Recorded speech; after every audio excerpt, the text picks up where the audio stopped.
Tornado in the house, ladies and gentlemen. Fuego del Sol, more like Fuego del Swole.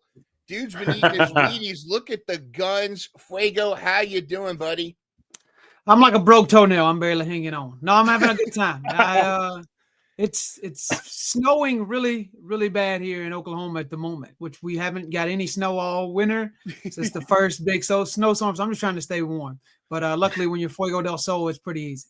Yeah, it must be easy to shovel the driveway when you just walk out there and it just melts away as you walk.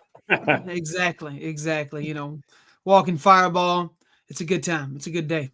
It's Very wild, cool. the snowstorm coming. I live in South Carolina. I just left today for work to go north, and the whole town is shutting down. They don't know how to prepare for that. And me being from the north originally, I mean, school didn't even close for a foot of snow, let alone the whole town shutting down for 1 to 2 inches of snow coming in South Carolina. So, man, it's a wild storm front coming through. Yeah, I got to fly to Denver tomorrow from Dallas, and so many roads are closed. So I'm really worried about my travel plans this weekend. Right, you got a match tomorrow. Speak.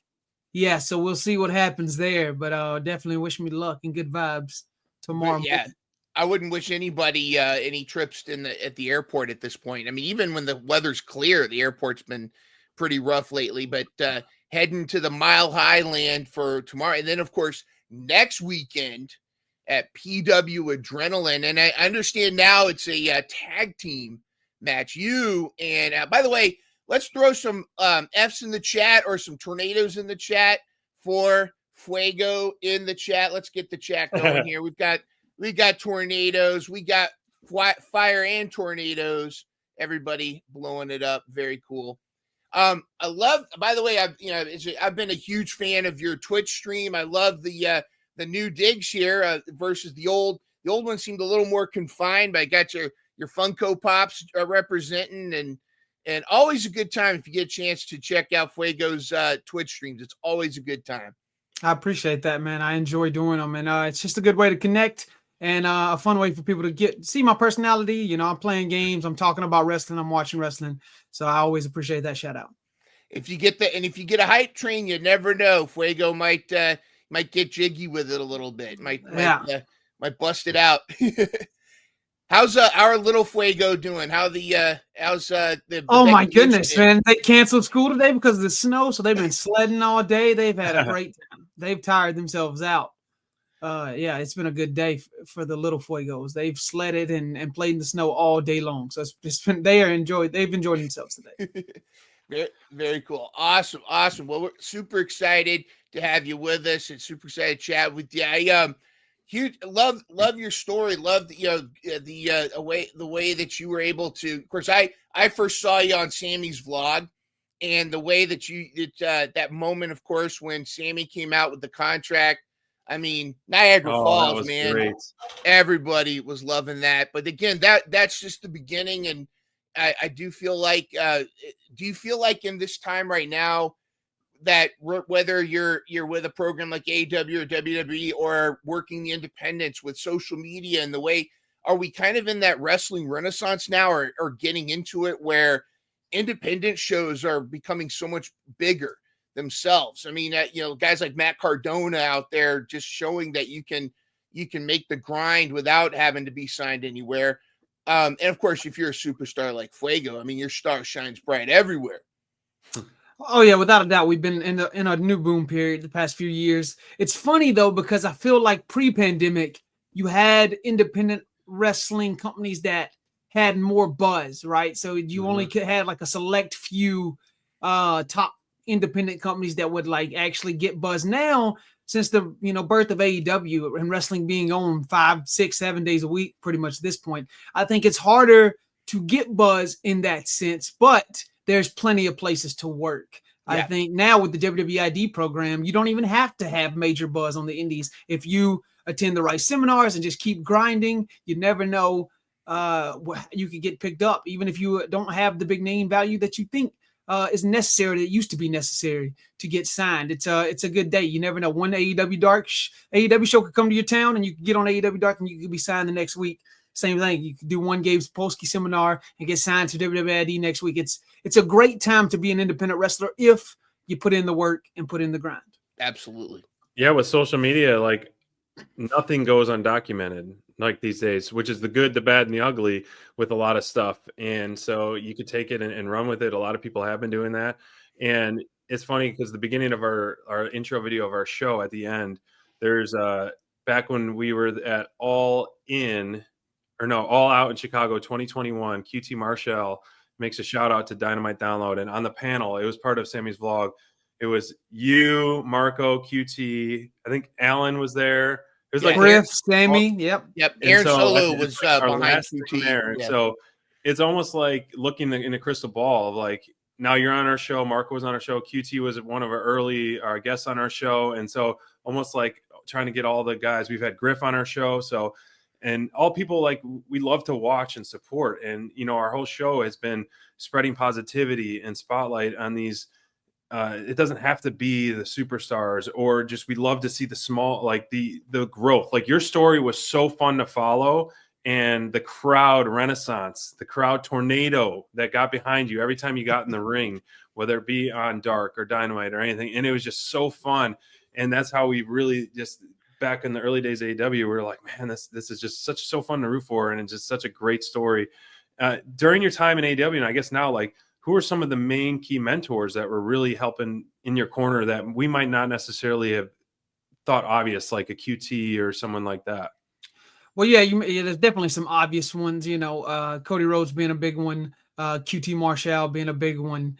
But then there were some smaller things that happened along the way that I feel like helped me out a ton. I mean, Lance Archer is also another Texas guy. Now, I'm living in Oklahoma, but I wrestle the most probably in Texas, and he's always looked out for me. I mean, to this day, like I did AEW a few weeks back, and he made sure I had a hotel room to stay at, you know. So it's like Lance has always been the man and a believer in me. And so I always want to shout out Lance. Even a couple times he bought my flight to Jacksonville for AEW Dark. Yeah. Incredible. So like it was big shout out to Lance Archer. You know, he's a monster, but he's also a softie at heart. So he's gonna be mad I said that, but I'll say it.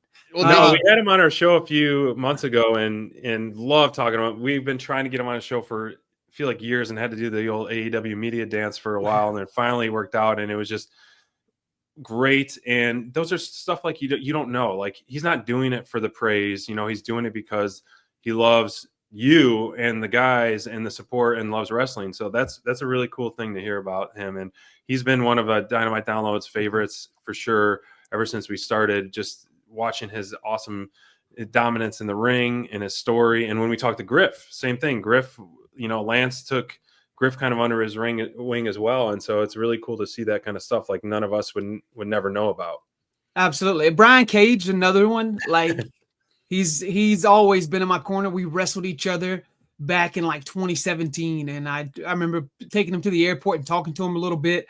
And we just become friends pretty much quickly right off the bat. And so like, even 3 weeks ago, he was like, Tony, what are we doing? Resign Fuego. Like, and I was just like shocked because I didn't ask hid to say that. He just is texting Tony Khan randomly for me. Awesome. I'm like, my goodness. Seriously, the pop, I think it was at the they did a stint at Texas, yes, for Texas, the Ring of Honor shows. When you came back, I was like, is this it? Let's go. Come on, let's the pop that you got. I mean, we definitely miss you out there, but you all, you know, the mentee, also kind of the mentor now too. You know, you're actually doing seminars, and you have a ring now too, kind of in the is it covered with snow right now? No, we got it covered up. But I also am now a head trainer at the Texoma Pro Wrestling Academy. So I have my own ring, but then I also travel 30 minutes south of here, and I run training.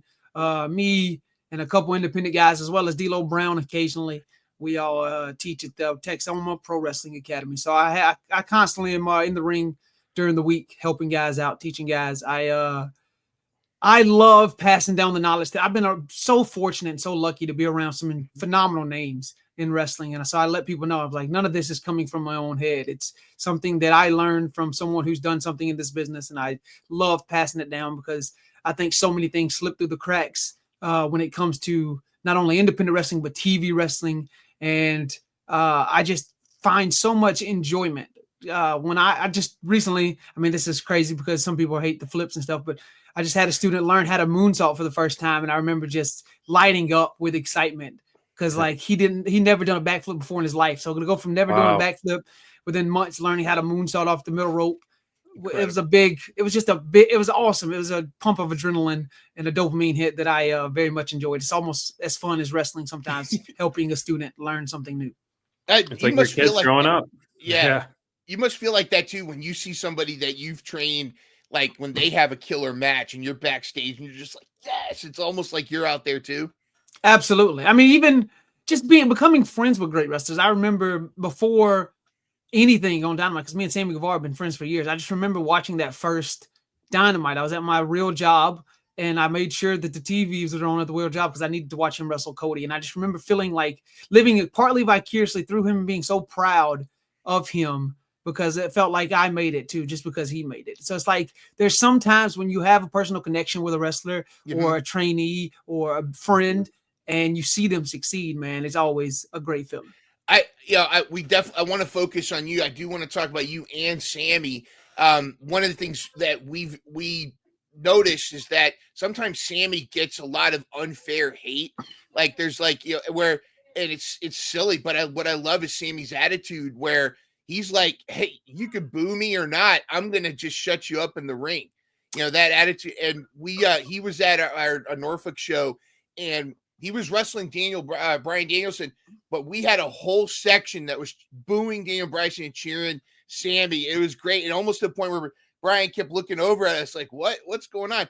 But like, I love that Sammy seems like, and I think you're like the same way where you probably can speak more to it, how it affects you on the inside, but you guys are almost like, hey, react how you want. We're going to show you what we can do in the ring. And that's what we're here for. And I love that it shuts people up when you guys show what you can do. Yeah. I feel like it sometimes, you know, Sammy gets a bad rep and sometimes he gets some deserved stuff. I feel like there's a lot of misconstrued backstage things that happen that people don't fully know the full story on, but that's not my place to tell. I think at the end of the day, you know, Sammy has this very punchable face, and I've told him this to his face as well. I mean, and he has such a strong self-belief. Like no one's ever going to be able to tell him he can't do something. And I think it comes across as arrogance on screen. Yeah. But I think behind the camera, behind the curtain, he's one of the nicest people in the world. Like it's insane to me that if someone doesn't like Sammy, it's because they have these preconceived notions of, you know, this online persona or this in-ring persona because he looks so cocky. But I think it's just having a super strong self-belief that is misconstrued most of the time. And I think with me, I think I find it's funny because if people only know me for losing on AEW, there's like this cockiness. There's a cocky side of the internet that like these smart fans that think, oh man, it's so funny to me because some of the smartest fans are the dumbest about calling people jobbers or losers. Or it's like, if you were that smart to the business, you would understand the politics, not only the politics, but just the up and downness of the card. And like, at the end of the day, we're all looking for someone to co-sign us and believe in us. Sometimes it's the majority of the fans, and sometimes it is the booker in the back. And hopefully, if you're smart enough and if the iron strikes at the right time and if you're lucky enough, it happens for both sides. Either the fans are so in love with you or hate you so much and the booker's so behind you that things just happen at the right time. And other times you have one and you don't have the other. And at times I feel like I've had the fans and not the booker. And at times I feel like I've had the booker and not the fans in different promotions, not just AEW. And so for someone to watch the groundswell of support I got, even if they didn't watch the vlog and not understand that, hey, this kid has something or is talented in some sort of way, then I think they're not as smart as they think they are. And that's not an insult. That's just my opinion on the matter. But if you watch the way I wrestle or you watch the way I put my all into anything, you can't deny that I have this this strange way to connect with audiences. It's just not only in wrestling but in real life. There's a reason Dustin Rhodes and QT Marshall and Cody and the Young Bucks and all these people took a liking to me, because I'm very self-aware and I work very hard, and I'm try to be a nice, young, humble kid at the right times. But I also get it. Sometimes nice guys finish last, especially if you're a cocky, smart, dumb fan. As fans from afar, you can tell, well, at least we can hope we can tell that when someone's genuine or not, and when someone's going through the motions or not. And people like yourself, and not to keep bringing up Sammy, like you can tell he's genuine at heart. I mean, on that All Access show, that showed a whole nother layer of him that made us even more super fans of him.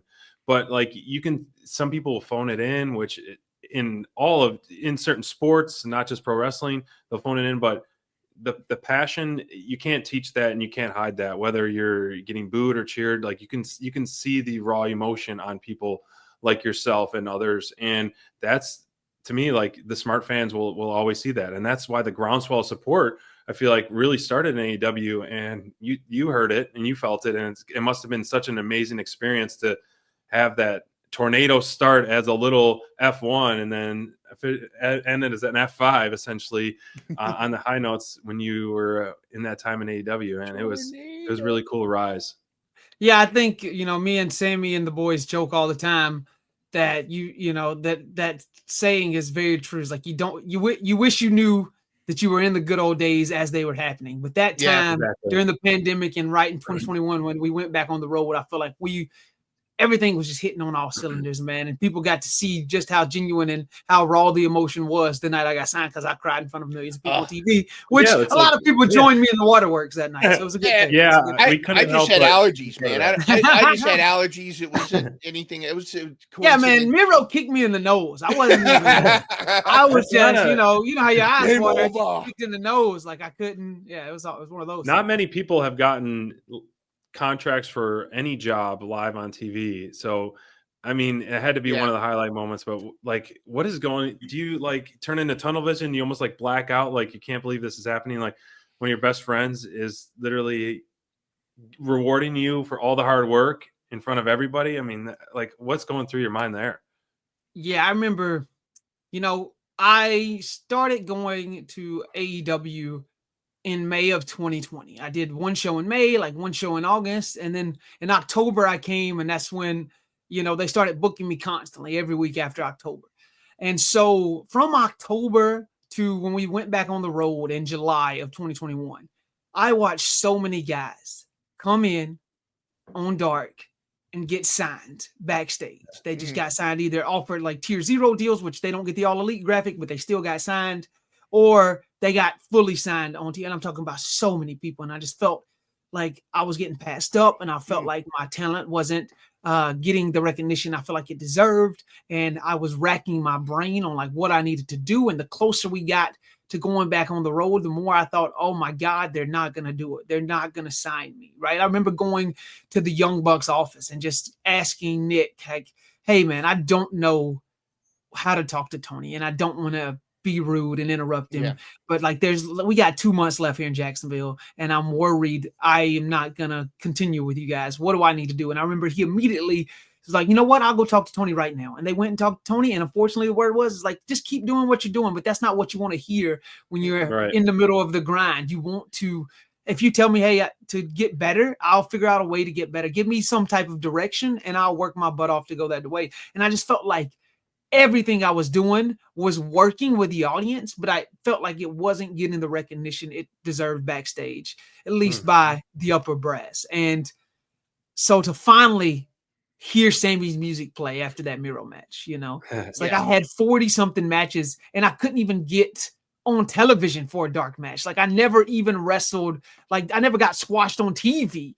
It was always on AEW Dark. So to finally be like, oh, you're going to wrestle Miro for a contract. I was like, well, I was just so focused on that. I didn't even think about them actually signing me. And then when Sammy's music hit, I just knew. I knew what was happening. I didn't have to see him and Tony walk out. Oh, that's great. There's no amount of words that can properly convey the overwhelming sense of emotion that came over me in that moment. It's like That's awesome. riding a million roller coasters, hitting the lottery 1,000 times. It's like you can't fully. I just remember breaking down when I got backstage. I just remember falling to my knees and like a bunch of the roster coming around and hugging me because I just felt like I had worked so incredibly hard to make that happen and sacrifice money. And I quit my real job because they told me to stop going to AEW. So it was like such a make or break thing. And I felt like it was the final stamp, the final real proof, the validation I needed to say, hey, this was all worth it. Hey, this was everything you've done paid off. And it was the stamp to say, hey, you've made it. And to get that, even though I'm not with AEW anymore, it's like no one will ever be able to take that from me. And because that moment resonates with so many people around the world, all it really does is push me to get back to that spot to make sure I can create more moments just like that. Well, you definitely been eating your Wheaties and drinking your creatine, man. You've been hitting that gym. Of course, you've got, just like they said in the chat, 10 kids because Fuego F, right? Make sure. Yeah, that's a Cody lied, as they like to say, that he like the rumor that spread like wildfire. Yeah, but I'll never deny it. I'll never deny it. That's so awesome. Like guys like him. The origin of Fuego F's is even a crazier story.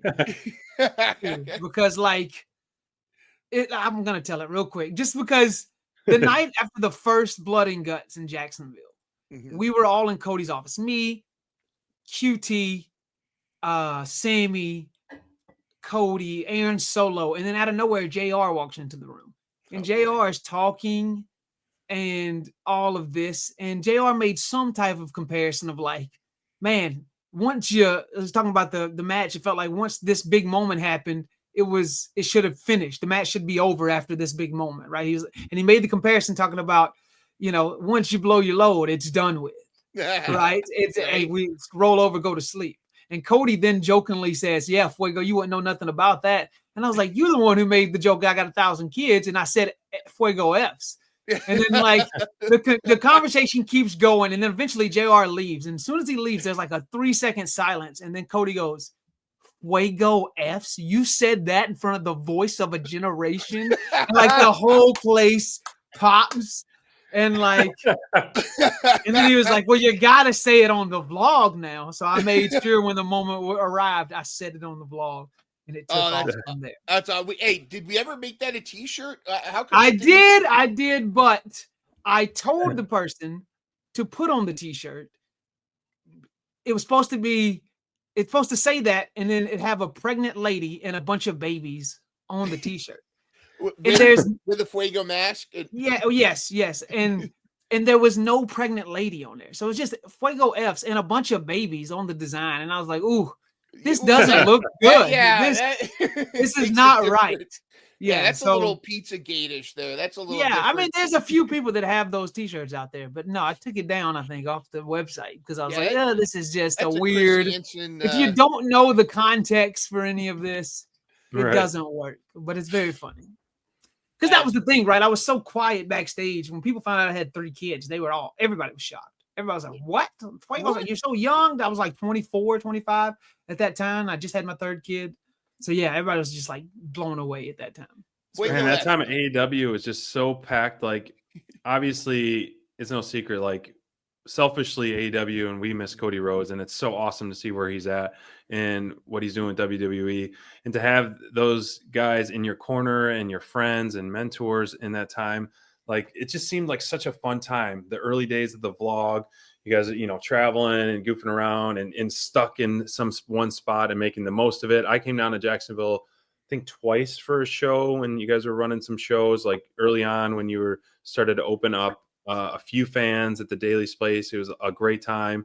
But yeah, I don't want to say the good old days of BTE days and Sammy's vlog and all the jokes and stuff. Like, everyone just seemed like a tight-knit family. And that was one of the early things in AEW we really loved, is just like everyone just like had each other's backs. And it sure seemed that way from the outside looking in, and the few interactions we've talked to people, and wanted everyone to succeed. And I know companies grow and all that, and there's tides of everything, but it was so fun to be, as a fan from our perspective, you guys producing that type of content. So thank you for that. It made us, gave us a look behind the curtain and made us even more fans of the people on BTE and the crew. And, that was like the Dark Order really, got put on the map from just their goofiness on internet vlogs and stuff. So I love that element of it, that you guys had the creative freedom to do that.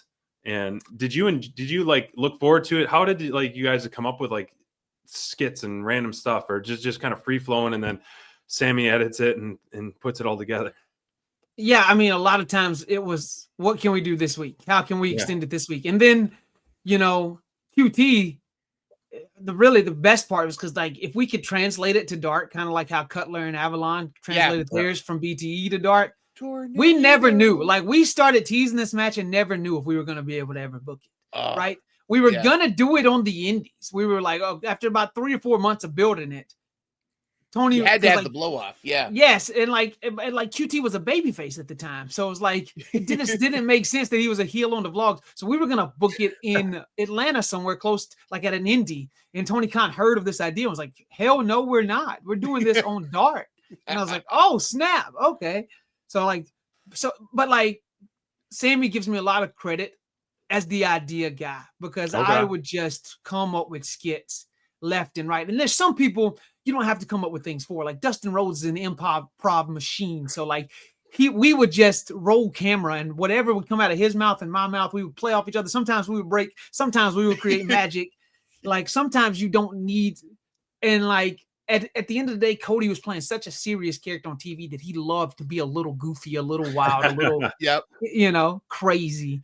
And since he wasn't on BTE anymore, it was like the perfect avenue for me and him to like play off each other and bounce ideas. He has that funny side about him. Like recently we were in the Vlog Crew group chat talking about last Monday on Instagram, he was giving The Rock shit about his beard. And we immediately was like, that's the Vlog Crew Cody, the BTE Cody that we don't get to see anymore. That's him. And he's like, no. I mean, his beard looks nice. It looks fine. I mean, just it's a choice. But it was like, I was like, oh hell yeah, this is great. We do feel like there were a little bit of the heart and soul of AEW left with Cody. Another totally separate from Cody, but you had a tag team partner named Fuego 2 that Too Fast Too Fuego was. I haven't heard what happened to him since then, but after you guys broke up, but you guys were bound for tag team gold. We loved that tandem. There was so much fire, so much enthusiasm behind that tag team. And, maybe a moment of silence for Fuego 2. What was it like tagging with I guess a distant relative or your soul brother there? It hurt. It hurt real bad. Shout out to Cody Rhodes, because Cody is the one that when he found out about Fuego 2, he said, hey, we should bring him in. We should give him a shot. I heard. And so Cody, he was kind of the guy that helped bring Fuego 2 to life and bring him into the company. And unfortunately, when Cody left, we hadn't signed Fuego 2 and he went into a real dark depression and he went missing, and we just presume that he's passed away. But I like to imagine that he went to finish his story in the sky. And so, shout out to Fuego 2. It still hurts, it still burns to think about what could have been, because we were undefeated.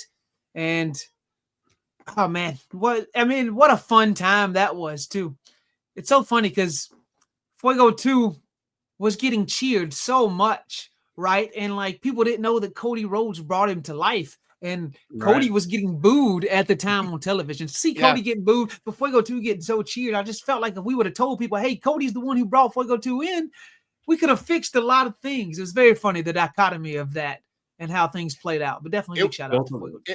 It would have been great to have a Fuego 2 versus Cody Rhodes match if there was a way to work that out. I mean, I know, booking is complicated and whatnot. I don't think Cody would have wanted to do the job like he would have had to do. He would have had to do the job. That doesn't work for me, brother. It doesn't work for me because Fuego 2 was a menace. He was a man on a roll. Yeah. He took the crowd by, like, here's the crazy part. There's only 3 matches in like a 6-month period that Fuego 2 even existed. And the fact that people still bring him up to me, I could tweet about Fuego 2 right now and it would do crazy numbers on X just because he created that whirlwind of a fan base within that short amount of time. It's insane to me.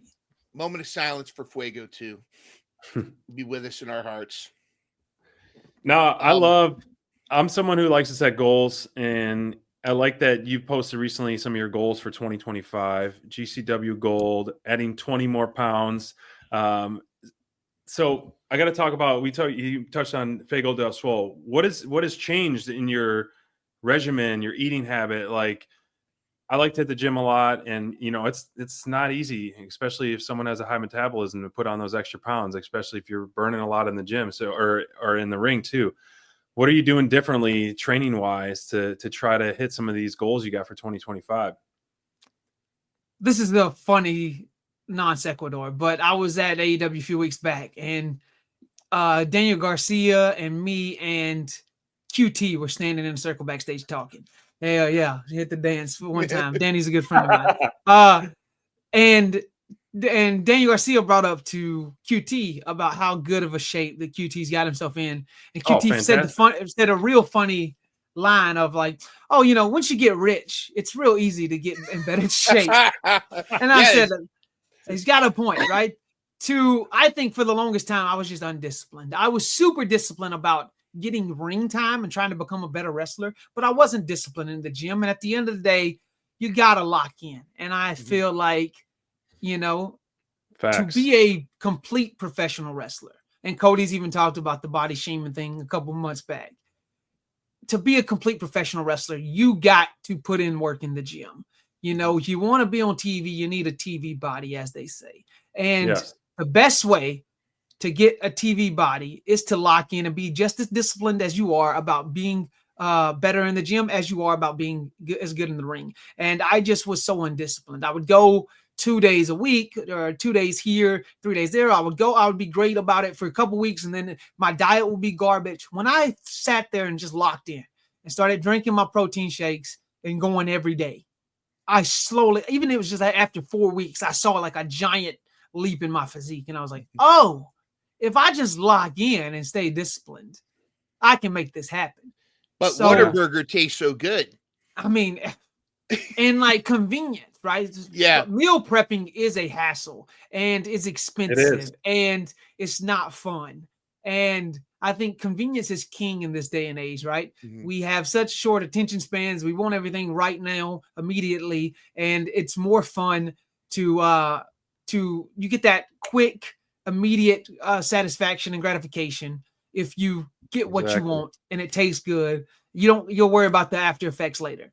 And so to really lock in is the simplest, most boring way to put it. But going to the gym, at least 5 to 6 days a week, and just making sure I'm hitting my calorie goal is the biggest thing to do. Because I feel like the second I start slacking on that, I see the difference in my body. I remember finding out that AEW is coming to Texas about 2.5 months before they came earlier this summer. And I was like, I got to go back there looking like a different person. I need to really put on the weight. So just locked in. It was the best I've ever looked. Just locked in for 2 months straight, going to the gym as much as possible. So much so that I feel like I was battling through a back injury because I was just going to the gym so much. Like it was hard for me to, I could get through the match, but after I got through the match, I'd have to sit down for like 30 minutes just because my lower back was giving me issues because I was just going and working so hard. Awesome. And working hard towards goals, next Saturday, of course, tomorrow night, God forbid that they have any cancellations or flight issues. We're saying positive prayers for you on that. But you're going to Denver, and then next weekend you're tagging with not only your former vlog crew member, but your former boy band member, I believe. You guys. Is there any chance first is the boy band coming up as well? And let's throw some A's in the chat for Alan Angels, the front man, Alan Angels. Let me make sure I get that.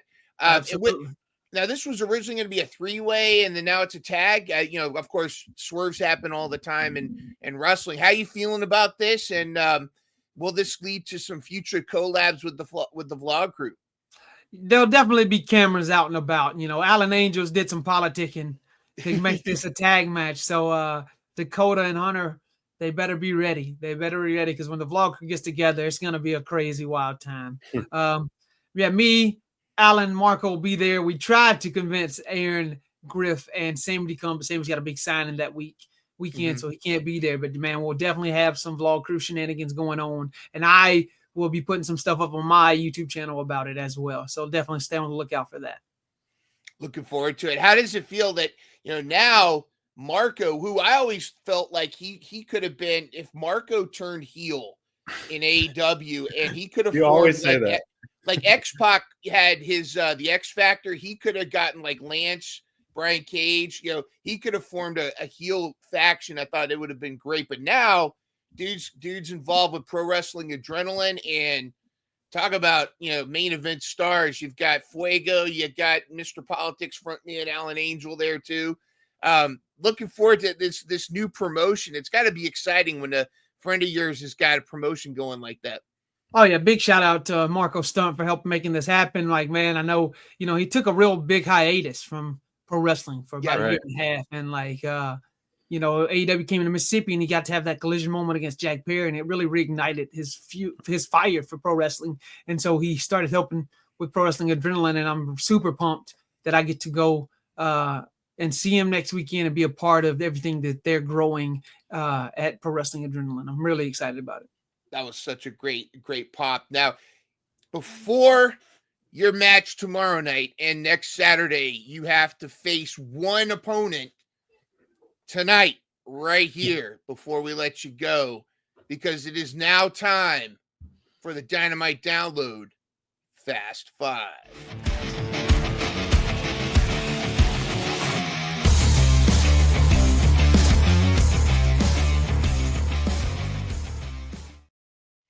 All right, these are 5 quick questions. You just say the first response that comes to you immediately, and we will start with SPD's got the first question. Go right ahead. This one's actually from Courtney in the chat. If you weren't a wrestler right now, what kind of career would you be pursuing? That's a weird question. I'm very creative. I'm very creative. So there's like a piece of me that would want to do like acting and stunt work, but also nice. I feel like I'm pretty personable and pretty likable. And I also have thought about getting into real estate or, car salesman as well. So something of that nature, maybe a salesman in some type of sales, or, acting and stunt work for sure. Very cool. I am a huge fan of the Twitch stream. We love when you show off your massive Funko Pop collection. What is your Mount Rushmore of Funko Pops? Oh, see, I have this selection over here because these are like right now my favorites. Let me, right there. I have a Eddie Guerrero, a Cody Rhodes, a Rey Mysterio, a Dorothy from the Golden Girls, Aang from Avatar: The Last Airbender, and Lin-Manuel Miranda from as Alexander Hamilton from Hamilton, and as well as the Big Al mascot from Alabama, Roll Tide. Very cool, very cool, awesome stuff. Now, go back to wrestling wise, what is one move you wish you could do that you've tried but just can't do it, or maybe you just don't want to try it anymore? Because you're very athletic in the ring. You got a great move set. Some people, it could be as simple as the moonsault, but obviously you do that. And so what is one move you're like, I'm not going to try that, or I have never mastered it, that you wish you could? I don't know. For the longest time, the shooting star press gave me trouble. I could do it to the floor, from the top rope to the floor, but I could never do it from the top rope to the ring. But recently, I haven't tried to land on anybody yet, but I can do it in the ring pretty well. But I land on my feet, or I get caught into a cutter out of it. Multiple QT caught me with a cutter out of it. And then recently I did it again, and someone else caught me with a cutter out of it. So I've never landed it or attempted to land on anybody. So I don't know how well I would do at landing it on, but shooting stars up there. And then recently I've started practicing the 630, and I think I could do it. I've just never done it on anyone either. Wow. I put that on my social media, and it blew up on a couple different places. And a lot of people are like, "Oh my God, you don't need to do that. You're really good. You don't risk injury." And I'm like, "Of course," but you got to have the confidence. Sometimes you just know I've been so athletic all my life, and like grew up living on a trampoline that flips are so second nature for me that what would scare most people does not scare me. Yeah, flips scare me. So I don't know. I would love to do more power moves. Like, hey, I could I could gorilla press a few different wrestlers, but there's definitely wrestlers I couldn't gorilla press. But I watch Bandito sometimes lift these guys up, and I'm like, that would be dope to start doing those types of power moves. Yeah, I don't know. That's good. Maybe I the like 630, maybe the shooter, trying to master those like I've mastered the tornado DDT. I of course Leah look back at those matches, living on a trampoline like what was his name? KJ Orso or Cage for sure. Now, Cage, for sure. you have your upcoming. Hopefully, if you can make it to the airport, you got your upcoming match in Denver against Royce Isaacs. You are a lot of people don't know this, but on the Twitch stream, you are famous for your Ric Flair inspired promos that are just super fire. So for everybody right here, can you give us just a taste of a promo on Royce Isaacs summoning the Ric Flair promo style? Ooh, Take it away. Me and Sam Stackhouse have this debate all the time. Is my Stone Cold impression better or is my Flair impression better? I don't think my Flair is great, but I do think there's certain words that I can get Flair really good. There's like certain inflections in his voice where I can go like Arna Talia, like he'll put certain like hold his ride, longest ride, longest line, just a little bit, and those I feel like I'm better at. But Stone Cold, I feel like I can do anything with, at least pretty close. But I will try to do a little bit of Rick, and when I feel not confident in Rick, I'll switch into Stone Cold. All right, here we go. Royce, look out. Woo, woo, woo, woo, brother. The Nature Boy is coming to Denver. And when I step into the ring with Royce Isaacs, I will be styling and profiling like none.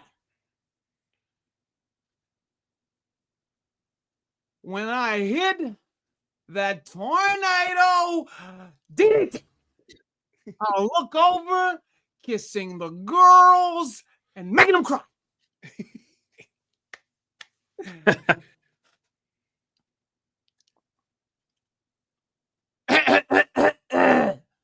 And that's the bottom line.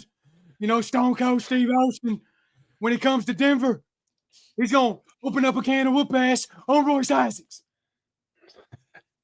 Stomp a mud hole and walk it dry. And that's the bottom line. Because Stone Cold said so.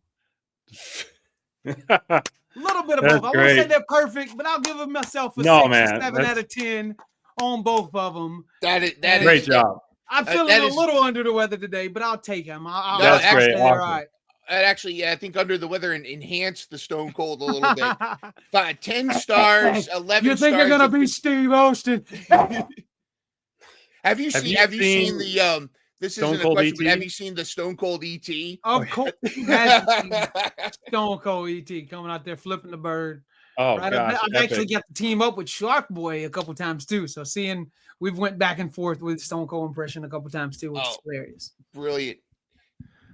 Final question for Fast Five. This should be a quick one. I guess anywhere in the world you could travel to you haven't been, where would you want to travel to? I definitely, on those 2025 goals, Japan, man.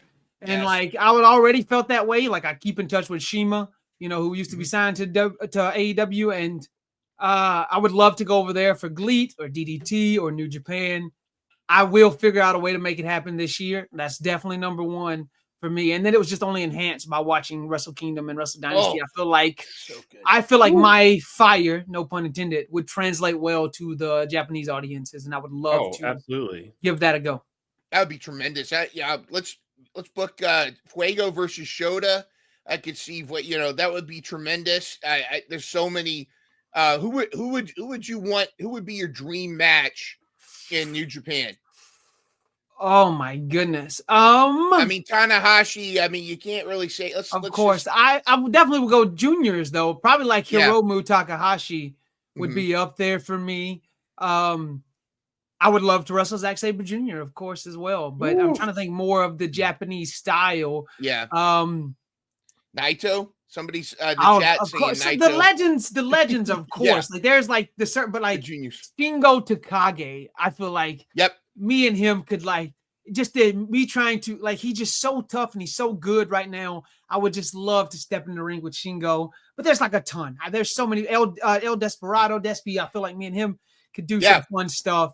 There's a ton of guys right now. You and El Phantasmo would be great. Would love that as well, man. There's a ton of guys that I would like to wrestle over there.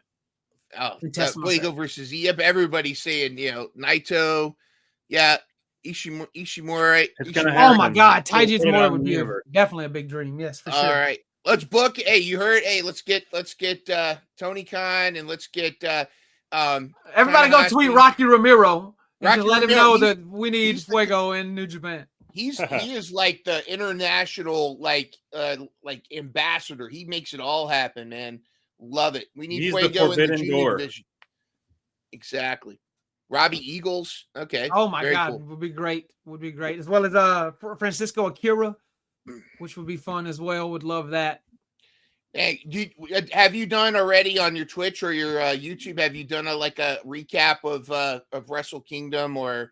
I have not. See, I had a small podcast I did for about 10 episodes, but I got kind of pissed a couple people off in the back. And I was like, ooh, maybe this is not. And also it made wrestling kind of feel like a job to watch it, where I feel like I wasn't enjoying it because I made it my job to do it.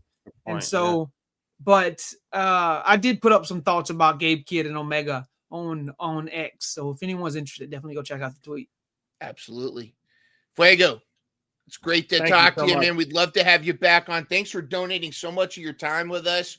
Super excited. We hope your flight gets in on for Denver. Go give Royce the bottom line Stone Cold Stunner, and then go give him the Fuego, give him the Tornado DDT, and maybe the 640, 630, or the Shooter Star. We'll figure it out. We're gonna make something happen. Absolutely, and then of course there he is right there. This guy, look at the. You got to give him the Fuego del Sol action. Yeah, I know. I definitely am not getting in a pose off with him tomorrow. But we will be watching. If you can't make it to Pro Wrestling Adrenaline next Saturday, you can watch on Title Match Network streaming, just like Mission Pro Wrestling, which you have actually participated on. Thunder Rosa's promotion. So we really appreciate it. Thank you so much for donating your time. Good. We're looking forward to the bright future. We're looking forward to basking in the sun as you continue to light up pro wrestling. Awesome. Thank you so much for being here. Any final thoughts for everybody? No, just follow me on all the socials and check me out on Twitch, and try to catch a Fuego match, whether it be in person or online somewhere this year, because I feel like I'm doing my best work right now. So definitely check me out. Absolutely. And of course, it's Fuego del Sol on Twitch, X, Fuego del Sol vids on YouTube, Fuego del Sol with a little underscore on the Instagram. I love that graphic. Send it my way. Yeah, I'll send it to you. Absolutely. It's so on behalf of Fuego, because we know Fuego F's, on behalf of SBD and Fuego, this is Mind Runner saying we will see you next time. And go buy some Fuego merch, and make sure you check them out on Twitch and all the other socials. Have a good night.